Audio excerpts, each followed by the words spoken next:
first of all, so you can obviously tell that he's a songwriter and he's a worship leader, amongst some of the other things he does. So the first question, Ian, right?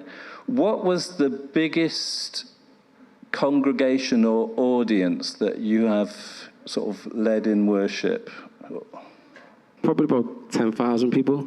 Yeah. So what was the context? That was New Wine Conference in Shepton Mallet. Right, 10 okay. years ago. Yeah. Fantastic, about 10,000 people. And have you won any awards during your years that you've been leading worship? No, I don't think so. I don't, yeah. Right. You've had loads of sort of comments in sort of magazines and stuff about this stuff, haven't you? Yeah, I've had lots of nice comments and reviews and stuff, yeah.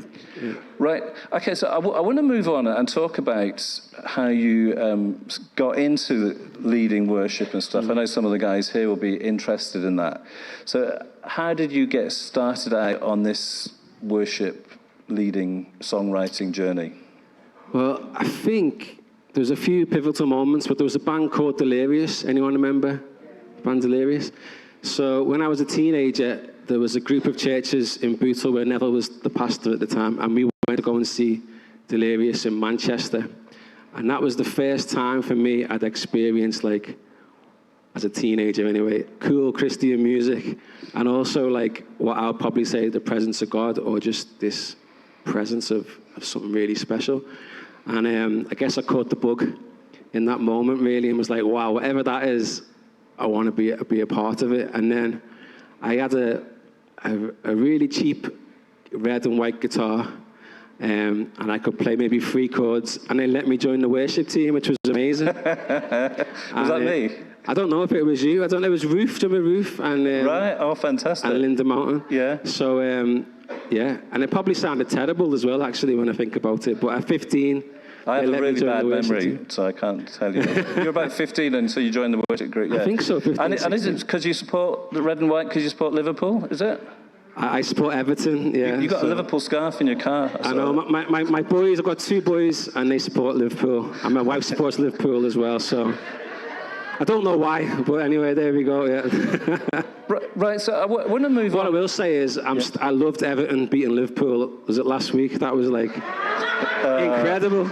I thought, like, it was 1987 again or something. I actually hit my arm celebrating, which is very bad. But, yeah. Do you know... I determined before I started today I wasn't going to talk football. I determined that, and I'd forgotten all about that. Yeah. Wow. Leave it there. So I've known Ian probably since he was about 14, so I came to pastor the church that he was part of and that his family were part of.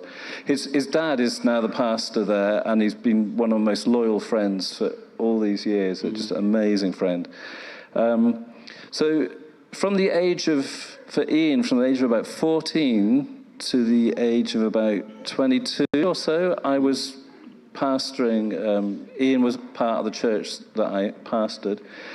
Can't say that we had loads and loads and loads of conversations. But I want to ask him a question, and he's not been prepared for this.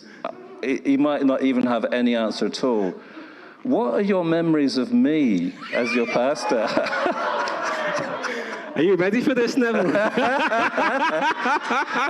not. I have 2. I'm not. He's got 2. You don't look very good in these memories, man. Just so you know. Right, it's gone then. Are you sure? I don't know. I'm very concerned now. I will just say I have forgiven Neville for both of these things. I hope I have anyway. We'll find out. The first one, when I was about... I'm going to change some of my questions now. 17, 18, I was in a band, and we just started, and I think we were doing our first ever concert. And I remember Neville came into the building, and we were so eager and excited. What did you think, Neville? Your voice wasn't very good, Ian. I had that ministry of encouragement. It crushed me, it did. But anyway. Oh, goodness me. But it all spurred me on to keep going. I apologise for that. And then the other one was... Oh, my word. It's probably worse, actually. So before the service, we were in the church, and we picked the songs, and Neville came and sat next to me and said, "What songs are we doing this morning?" He said, "Can you play them to me?" I said, "Yeah." He went, No, faster. Do that one faster. Next one, no, faster. It hasn't changed. And then he goes, slower. And I was like, oh. At 18, all nervous and all. So yeah, that's Oh why my words. They're two that come to me. But Wow. I love you. I still love you. And Goodness me. Oh. do you remember that one at all? No? I don't remember any of those. And it's really, really interesting now, isn't it? Because amazing what you can do. My heart in it would have been to see it improve and develop, but you can see the impact that it had. Wow. Maybe you spurred me on to keep going. There you go. Yeah. Wow. This has taken a turn that I did not expect. But, wow. And for many... Because my heart is, because I speak honestly, and my heart is to see things grow, but you can see the impact they can have, and the amount of grace that it takes, the amount of grace that it takes to deal with this. So wow, I'm going to move on from that. Wow. Okay, so moving on to this, who was your, and it won't be me, who was your biggest influence on your Christian walk in your teenage years? That's a really good question. I would say probably in the summer, and there was an Elam conference in Prestatyn back then. So there was, I think it was Live Set, I think they were called.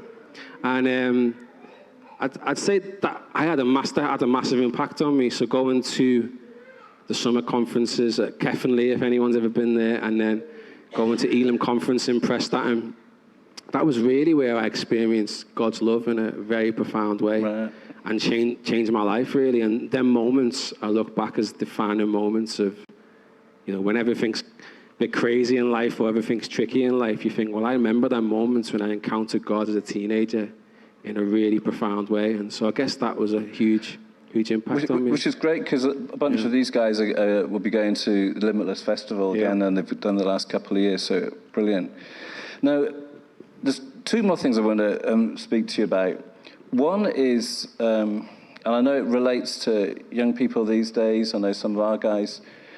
So I have this memory of you having this time at school where you were bullied or beaten up, you were even went into hospital from a situation. Can you tell us a little bit about what happened and how it's impacted you?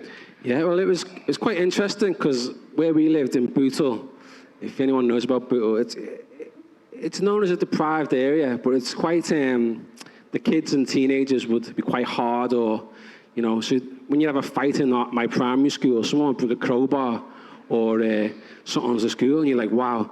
And I went to a high school in Formby, which was quite posh and very different. But for some reason, they wanted to have, I guess, a notch on their belt to say they beat up someone from Bootle. So as soon as I got there, it was all this tension and difficulties. And so I had quite a few issues, didn't I, as a teenager in that. And one of them ended up going to hospital. And it was really tough and a really difficult time. But I think, for me, we're talking about this the other day with me, but just looking back and realizing when I'd experienced God so profoundly through, those moments at the conferences. But I remember also different times at church as well. There was some really incredible moments of God's presence and experiencing God. And I had some amazing encounters with God in that as well. And I think that really got me through some of them low points. And just knowing I was loved by God. And I guess when them real difficult things came, and maybe your self-worth was low or your confidence was low, but just knowing that God loved me, I think that definitely helped and got me through a lot of that, really. Right, and we were talking about this, and you're saying, well, actually, it's perhaps had a long-term impact on you, and do you want to just mention? Yeah, because I haven't really thought about it loads, but I guess, I don't know, just sometimes in life when you have those days when your confidence is low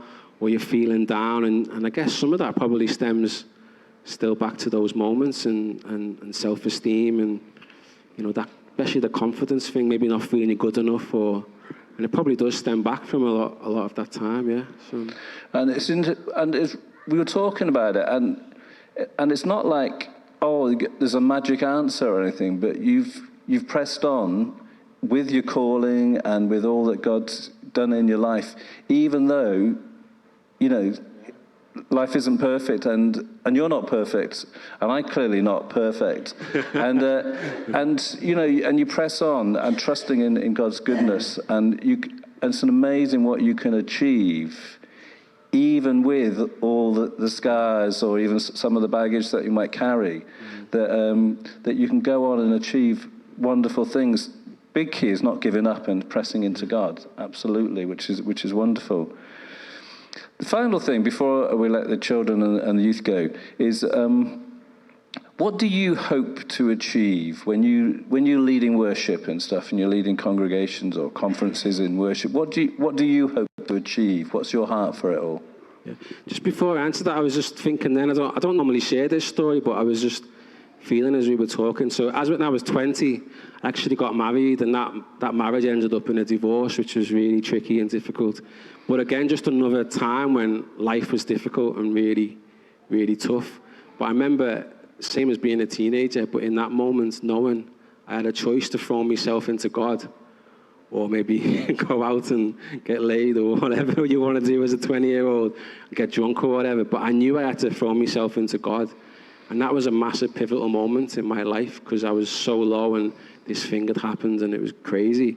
But it was like just knowing in that moment, there's only one place you can put your trust in. And I think, you know, of all the things in the world that's got to offer, Jesus is the only one who can bring us hope. God's the only one who can bring us hope. And that's my experience, and that's why I'm still doing what I'm doing now, because life isn't always easy, is it? But I think just knowing that God's got us, and we can experience his love and his nearness is really special. So, yeah, in terms of hope, one of the big things for me is songwriting as well. So songwriting is something I'm really passionate about, and the power of songs and the power of God mixed together, I really believe that can really impact people's lives. And I'm really privileged that the songs that I've written are listened all over the world, and I regularly get messages from people I've never met who have God's really touched them through the music and through the songs, and that's just like incredible. Like you can never, that really touches me and, you know, spurs me on to do that. So that's something that's really special. But in worship,